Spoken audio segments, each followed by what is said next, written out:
welcome intermediate algebra students. This is Unit 6, Worksheet 8. Most of this unit is about writing equations of lines, at least for the first 3 learning targets that we learned. It's about writing equations of different lines. So we want to be able to write the equations of vertical lines and horizontal lines, and we want to write the equations, and we want to be able to write those in the different forms. So we learned point-slope form, slope-intercept form, and standard form. Those are the 3 main ones that we worked with. And then the last one is students will be able to write equations of parallel and perpendicular lines. So starting off, let's look at these. So directions, we want to write the equation of the line with the given information. So in number 1, we want to write the equation of a line that's perpendicular to the line x equals 7 through the point -2, 3. So right now, what this is saying is on our graph, we did a quick sketch. On my graph right now, I have the line x equals 7 on there. So 1, 2, 3, 4, 5, 6, 7. X equals 7. We're getting better. We know that's going to be a vertical line through x being 7. And now that's already on our graph. The line I want to write the equation of is a line perpendicular to that line through the point -2, 3. So the point -2, 3 is -2 and up 3. So the point I want this line to be through is right there. Now, I want I want to write the equation of a line perpendicular to my blue line. So perpendicular, instead of being a vertical, it is now instead going to be a horizontal line. So the horizontal line, remember, that's going to crosses my y-axis. So I know that it's going to start as y equals. And then what are all the y values along this line? Well, all my y values in this case are going to have a y value of 3.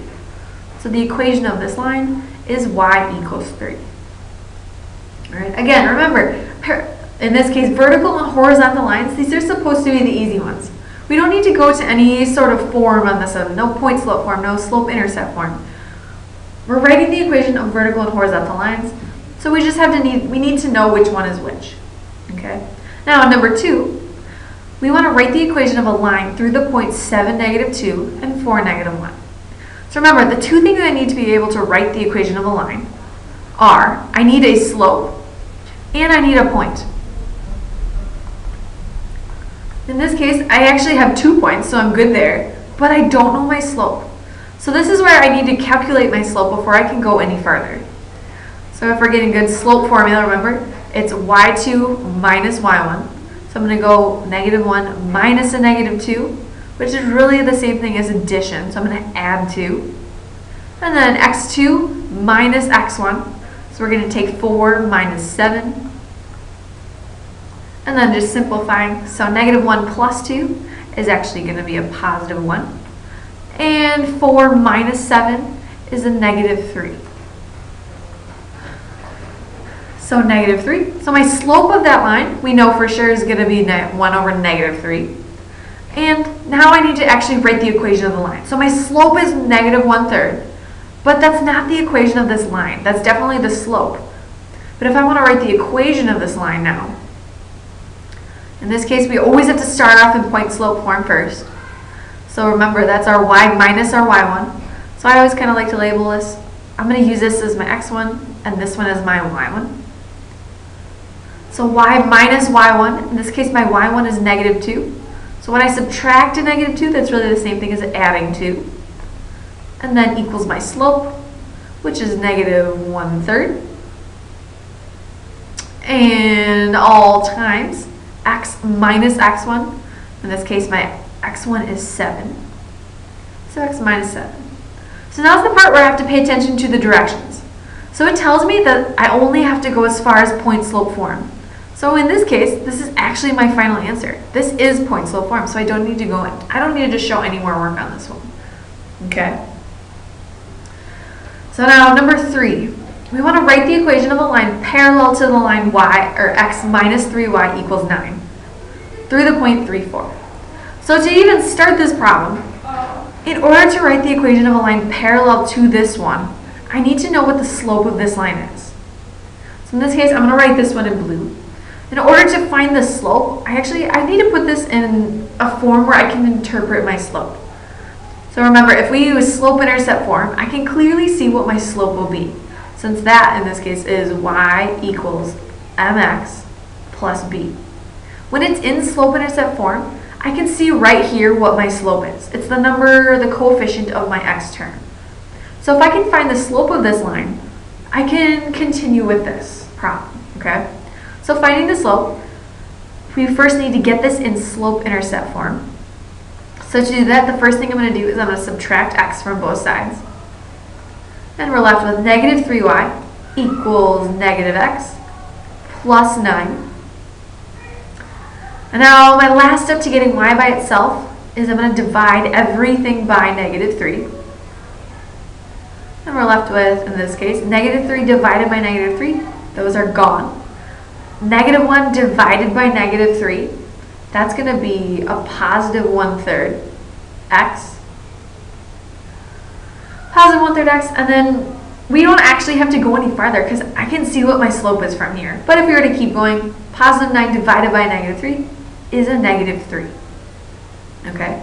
So the whole reason of putting this line in slope-intercept form is to find my slope.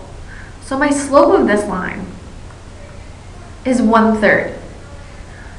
Now, in this case, I want to write the equation of a line parallel to this one. So if I'm writing the equation of a parallel line, my new line, whatever it is, has to have the same slope as this.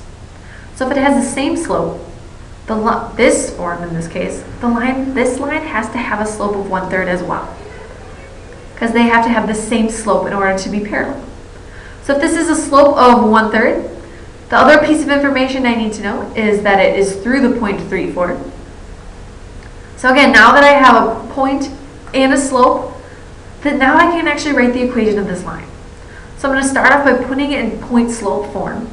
So y minus my y1, which in this case is 4, equals m, which is my slope, which is 1/3, times x minus x1, which is 3. Okay? So now's the part.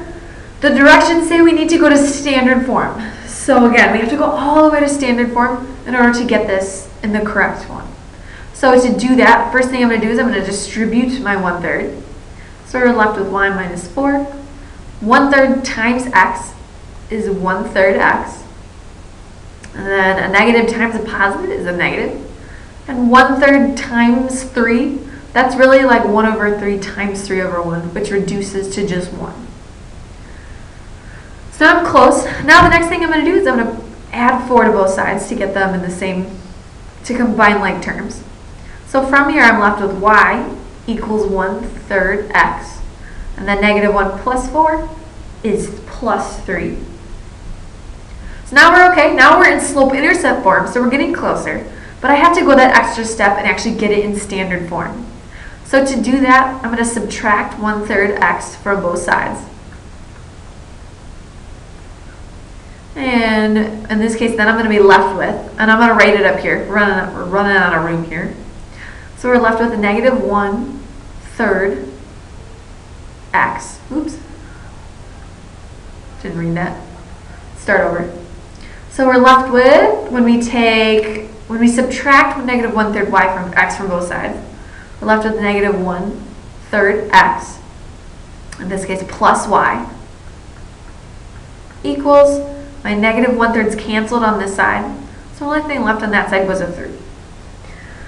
So now's the part we're close to being in standard form, but remember, in standard form, the number before the x, or in this case the leading coefficient, which is what we talked about in class, the leading coefficient of x cannot be negative, and it can't be a fraction. So in this case, it's both. So I know for sure that in order to get rid of the fractions on the denominator, I'm going to need to multiply everything by 3. Since I also have the negative and I need to get rid of that, I'm going to kill 2 birds with 1 stone. I'm going to multiply each term by negative 3. Because that's going to get rid of my negative and the denominator in one step.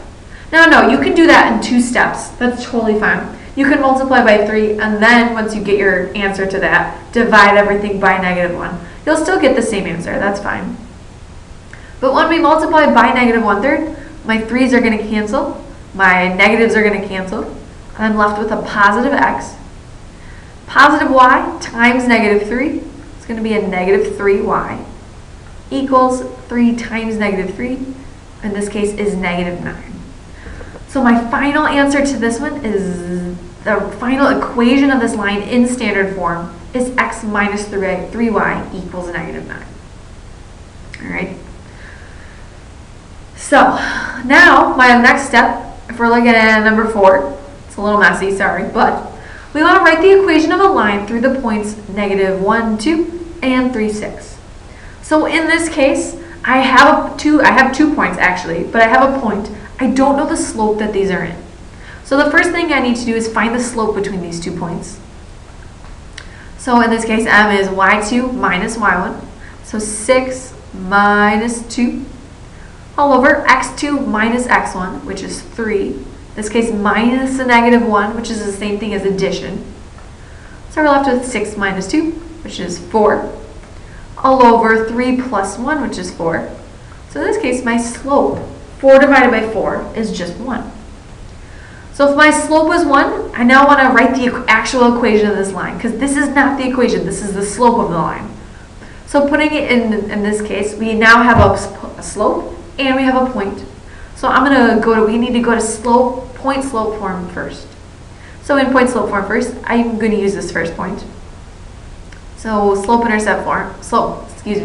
slope form is y minus y2, which is 2, equals my slope, which is 1, times x minus x, or x1 in this case, so we're going to add 1, because we're subtracting a negative 1, so that switches to addition. And now in this case, my next step, because we need, the directions say we need to go to slope-intercept form, which, if we're getting our forms down, y equals mx plus b. So the first thing I'm going to do is, so you really don't have to write this step, but 1 times x is going to be x, and 1 times 1 is 1. And my last step to get y alone is to add 2 to both sides. So we're left with, in this case, my 2's are going to cancel. And I'm left with y equals x plus 3. So the final equation of this line in slope-intercept form is y equals x plus 3. All right. So those are questions 1 through 4. If you stay tuned, I will continue with the rest of the 5 through 8.